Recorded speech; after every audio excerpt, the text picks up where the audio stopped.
Welcome back, everyone. It is time for another Atlas Earth video, and it's going to be a little bit of a controversial topic today. It involves a specific scenario that I'm just going to have to kind of explain to you all today. So some time ago, a member of the Beer Money Network by the name of Zupfrogg posted that he had been banned from the account, his Atlas Earth account, for having an account with nothing but epics and legendaries. Now, the way he got it was there were two accounts.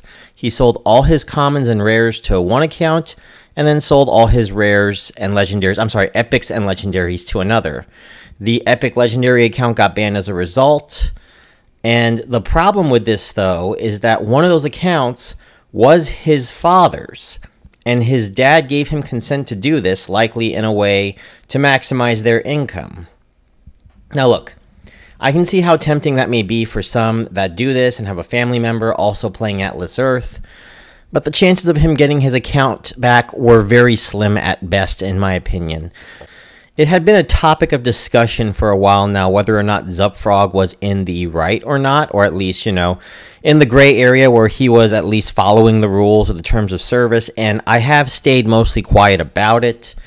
Today, I want to talk about, though, what do I think about this? Like I said, it was a bit of a gray area, but I hate to say this after doing my research, I do feel like Atlas Reality has a right to ban him, but I'm not entirely sure if banning was the best solution for a situation like this. So, first off, I get it. If they just let something like this go, what's to stop someone like, say, myself, from using my soon-to-be wife's old account and we start buying parcels off of each other, so that I end up having an account of nothing but rares and epics and legendaries. For those that are wondering how big of a deal this is, let me show you the difference between a typical expected value account and an account of all epics and legendaries. And we're going to use the Atlas Earth calculator, and I'm doing some screenshots for this one. So, we are going to assume 150 parcels, and that the probability of getting a rarity of each parcel are correct, according to Atlas Earth's percentages. 50% for common, 30% for rare, 15% for epic, and 5% for legendary. We multiply this by 150, it's going to give us 75 common, 45 rare, 22.5 epic, and 7.5 legendary. We can't have half a parcel.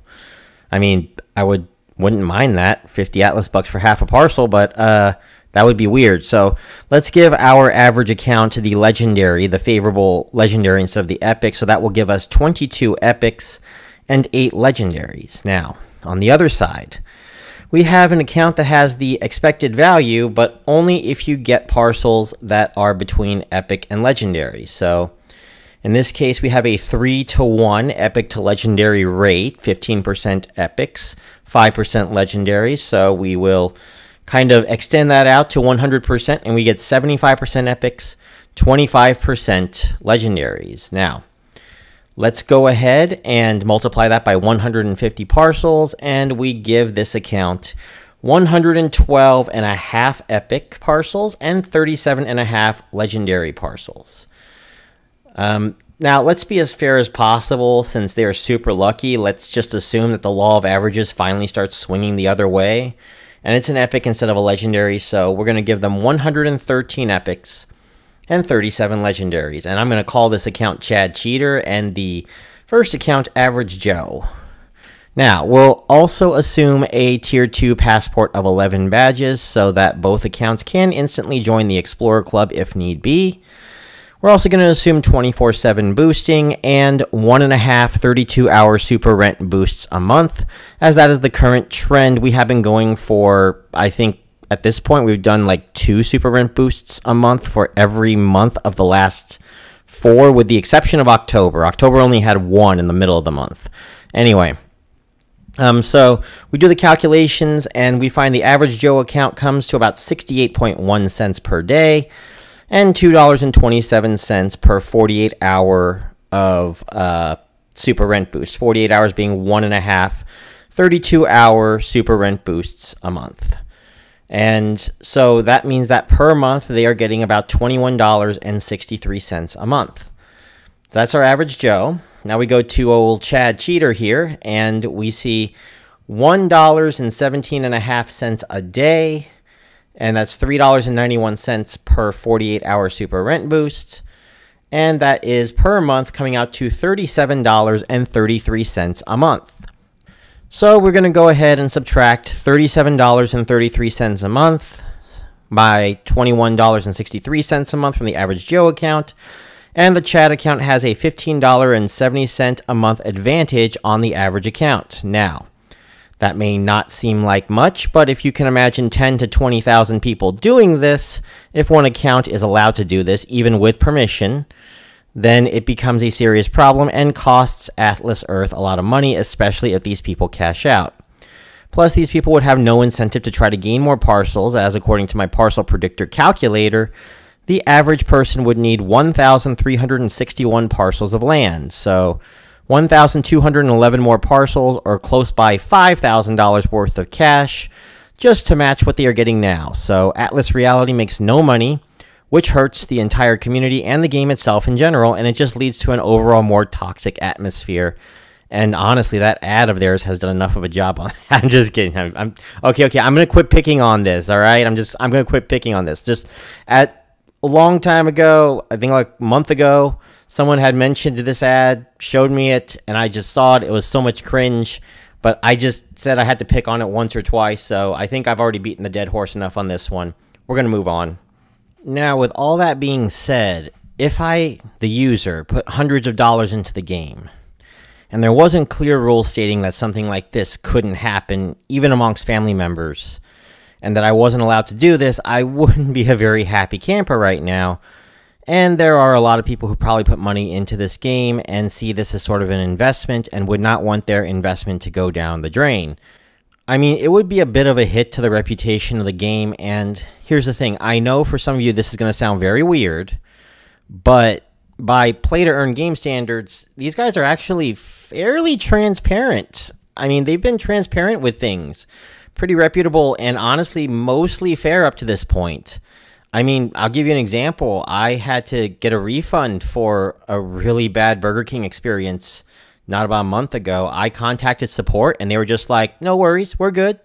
So I was very thankful for them that they even let me keep my Atlas bucks on that I got for the rewards on that. So, I mean, they've been pretty fair and they do give quite a bit of leeway in my opinion. And I personally feel like something like this, there could be a better way to go about it. So I wanted to take a crack at that.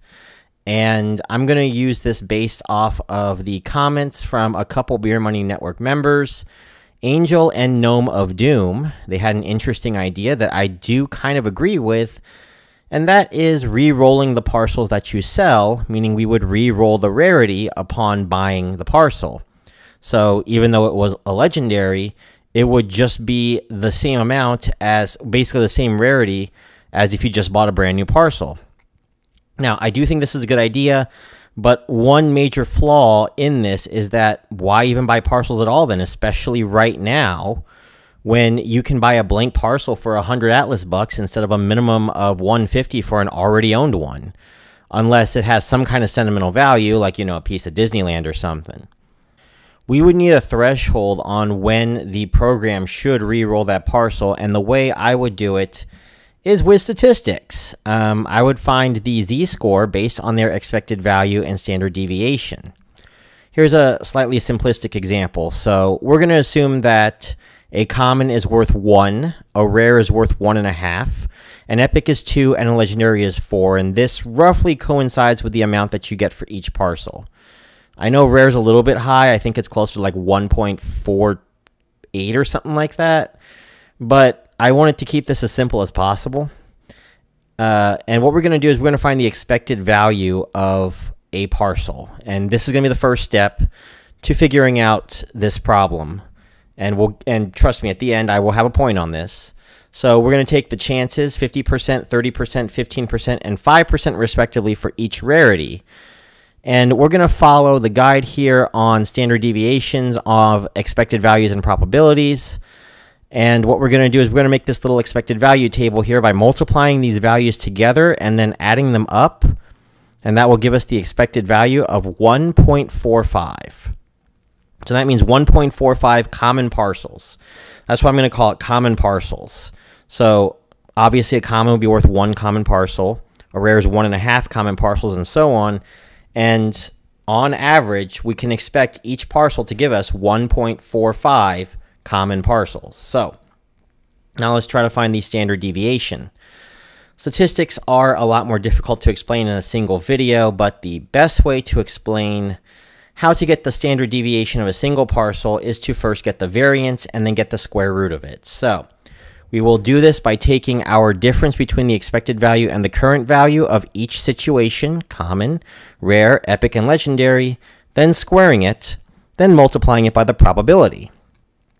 So once we have those together, we got the variances by adding them together, which gives us 0.4725. Now, to get the standard deviation, we just got to square root that, and that gives us 0.6874 common parcels, and this is for a single parcel. Now, what we're going to try to do here is we want to get the average expected value of all of one account's parcels. And the standard deviation is not going to be 0.6874, it's actually going to be a lot smaller. Logically, this makes sense. The more trials you have, the less the standard deviation should be from the average. We're going to divide 0.6874 by the number of parcels, that being the number of trials, but the square root of the number of parcels. Now, I'm going to take mine as an example here. As of November 2nd, I have 214 common parcels, 138 rare parcels, 56 epic parcels, and 27 legendary parcels. Now I'm going to add them up, and my total parcel value is 641. We're going to divide this by 435 total parcels, and I have about 1.4735 as my average value. So now what we're going to do is we're going to find my z-score, and what this is the number of standard deviations I am from the norm. So we're going to do this by taking the difference between me and the average, which is 0.02356, and the average being the expected value average of 1.45, and then we're going to divide that by 0.6874 divided by the square root of the number of parcels I have, 435, and my score is 0.7149. That means that my account is 0.7149 standard deviations from the expected average of a particular account with 435 parcels. Now, if you find a table where I land, and here's one right here, I'm going to use 0.71, you'll see that my percentile, I'm in the 76th percentile of all accounts as far as luckiness just overall for someone with 435 parcels. So why am I showing this? Well, z-scores become useful to find those accounts where it's not as likely that such an account could exist organically. Let's say you're looking for something that's in the top 1 in a million kind of accounts. So the z-score you would need for that is 4.75. This means that the average expected value given 435 parcels would not exceed 1.6065. Or if we multiply that by 435 for myself, the total parcel value, the number of common parcels I should have, should not exceed 698.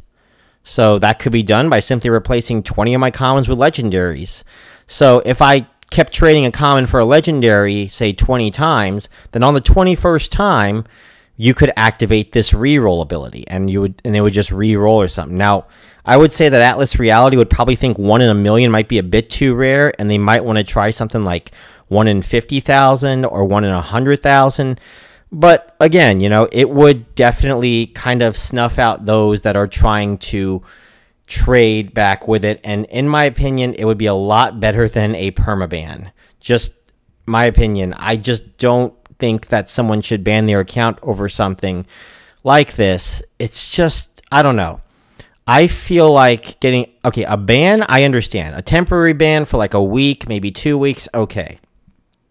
Completely banning their account and locking them out, especially if they put money into the game, I'm just hoping that Atlas Reality will consider the idea of re-rolling if an account just seems not organically lucky instead. And I even have the math here for them that they could use for that.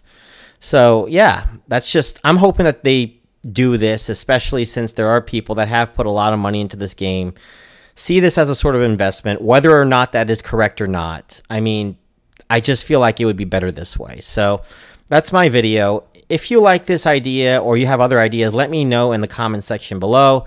Go check out other videos on this channel too, like this one on my upcoming beer money engine experiment. And if you haven't subscribed, please do. It really does help the channel out. And as always, thanks for watching, and I'll see you next time.